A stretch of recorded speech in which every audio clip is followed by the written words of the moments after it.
Salut, c'est Yams, bienvenue sur cette nouvelle chaîne et on commence directement avec cette première vidéo où je vais vous présenter 5 animes avec un protagoniste incroyablement fort et cheaté, avec une puissance qui dépasse l'entendement dans leur univers respectif, permettant aux protagonistes de surfer littéralement et de ridiculiser ses ennemis.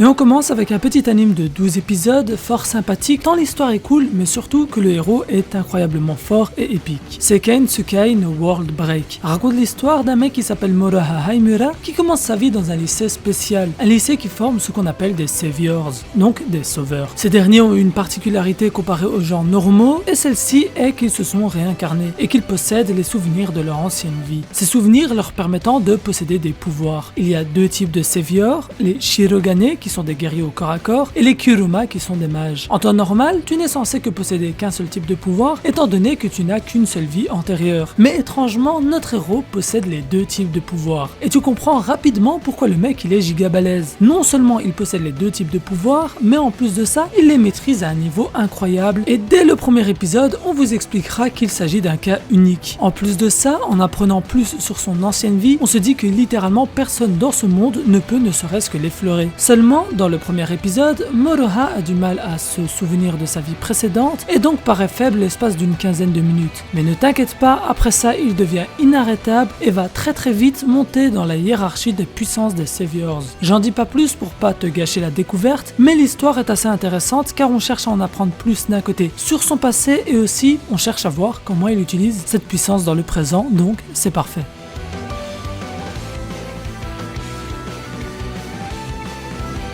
Il s'agit d'un anime que j'aime particulièrement et cet anime de 26 épisodes aura droit à une saison 2 très bientôt. Mahoka Koukou no Rettōsei, ou en anglais The Irregular at Magic High School, raconte l'histoire d'un frère et d'une sœur qui rejoignent le premier lycée de magie dans un monde où la magie s'est démocratisée via la technologie. Seulement, il s'agit d'une école élitiste qui divise les étudiants via leur niveau magique grâce à un test d'entrée. Et les deux se verront séparés. En effet, la petite sœur, Miyuki, ira chez les bons élèves alors que le grand frère sera considéré comme une sous-merde. Et ce deuxième groupe subit même des harcèlements etc. de l'élite, tellement ils sont considérés comme des moins que rien. Seulement, le grand frère, Shiba Tatsuya, est en réalité un monstre de puissance, tant physiquement qu'au niveau de la magie. Et le test n'est juste pas adapté à ses véritables capacités. Et il n'hésitera pas à le faire comprendre à tout le monde dans l'école et à imposer le respect. De plus, on apprendra que les deux n'acceptent pas que quelqu'un fasse du mal à l'autre, verbalement et ou physiquement. Et on verra un protagoniste punir méchamment ses ennemis. Sans spoil, il faut se dire que Shiba Tatsuya est en réalité un monstre, mais un monstre tellement puissant qu'il fait peur à tout le monde. Il est sans pitié, capable de tuer tous ses ennemis en une fraction de seconde et de one-shot des personnages censés être très forts. Trop de charisme coule en lui. L'histoire, quant à elle, est centrée sur la relation entre Tatsuya et sa sœur Miyuki, mais attends, on ne parle pas de relation amoureuse, calme-toi. Il s'agit d'une relation complexe liée à leur famille et ce que leur tante leur a fait endurer, expliquant pourquoi Tatsuya est aussi fort et sans pitié, et pourquoi il n'a plus que Miyuki, etc.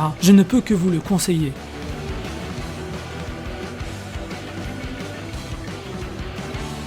J'ai décidé de vous présenter Mondaiji Tachi ga Isekai Kara Kuru So Desu. Vous aurez le nom écrit, ne vous inquiétez pas. 3 adolescents ont des pouvoirs psychiques dans un monde totalement ordinaire. Ils se font donc totalement chier de la normalité de leur monde. Ils reçoivent alors une enveloppe, chacun, et lorsqu'ils l'ouvrent, ils sont transportés dans un autre monde appelé Little Garden. Coucou One Piece. Un monde bien plus fantaisiste que le leur, puisqu'il y a des monstres, de la magie, etc.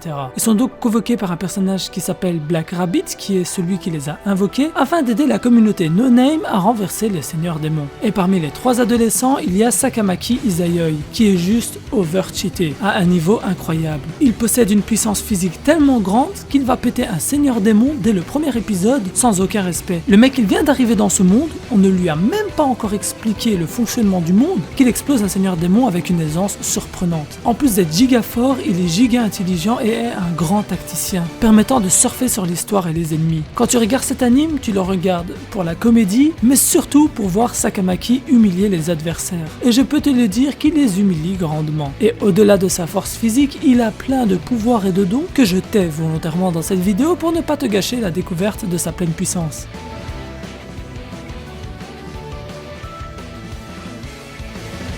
En quatrième, j'ai décidé de vous présenter Kono Yusha Gaore Tuekuse ni Shinjo Sugiru. Bon, je sais pas ce qu'ils ont les japonais avec les noms à rallonge et aussi compliqués, ils veulent pas trouver des noms faciles, mais c'est pas grave, tant qu'on peut les écrire, et au pire il y a sa version anglaise, vous aurez tout en description. Il s'agit d'un anime de l'automne 2019 en 12 épisodes qui met en place un univers où les dieux doivent sauver des mondes selon un niveau de difficulté, classé de D à S, S étant le plus dur bien évidemment. Et la déesse Rista, jeune déesse, doit pour la première fois sauver un monde de rang S.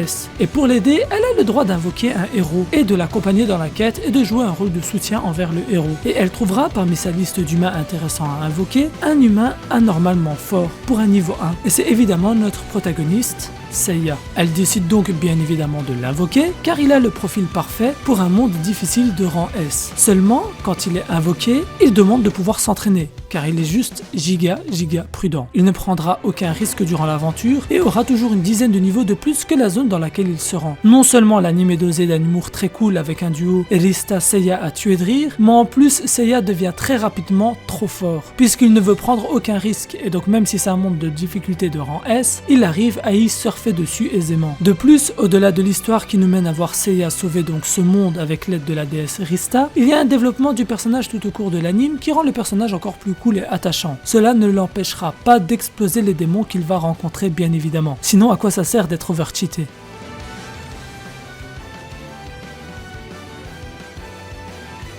En dernier, j'ai décidé de choisir un anime avec un héros vraiment cheaté. Tu veux du cheat? Tu vas en être servi. Kenja no Mago est un anime datant du printemps 2019. Et c'est un anime de 12 épisodes avec un pattern très populaire et connu, c'est-à-dire Isekai. Car oui, l'anime raconte l'histoire d'un jeune homme qui meurt et se réincarne dans un nouveau monde, en tant que nouveau-né. Il sera adopté par Merlin Wolford, le plus grand mage de ce monde, qui lui apprendra bien évidemment les bases de la magie et appellera notre protagoniste Shin. Mais Shin étant un génie, Merlin poussera toujours les entraînements plus loin afin de voir si le gamin a des limites. Mais il n'en a pas. De ce fait, Merlin oubliera d'inculquer les bases du monde et du bon sens à Shin, qui n'a jamais fait de course à 15 ans et qui ne connaît donc pas la valeur de l'argent, qui ne sait absolument pas à quoi s'attendre dans le monde extérieur. Il ne sait même pas que du haut de ses 15 ans, le mec est déjà capable de détruire un pays, voire de gouverner le monde tellement il est fort. Son grand-père adoptif décidera alors de l'envoyer à l'école du pays gouverné par son pote. Mais Shin, au-delà d'être un mage surpuissant, il a aussi appris l'épée avec l'ancien maître de la garde royale et l'enchantement des équipements avec sa grand-mère adoptive, la meilleure du monde dans ce domaine, faisant de lui un monstre effroyable de puissance. Personne ne peut littéralement rivaliser avec lui dès le début du manga. Et sans compter ses connaissances en physique-chimie de notre monde, permettant de dépasser le niveau de Merlin dès son plus jeune âge, le mec est juste invincible et ne cesse d'impressionner tout le monde tellement il invente des nouvelles magies épiques et incroyables. Voilà une sélection de 5 animes avec des héros surpuissants dans leur univers. En espérant que la vidéo t'a plu, si c'est le cas, dégomme-moi le pouce bleu de ta puissance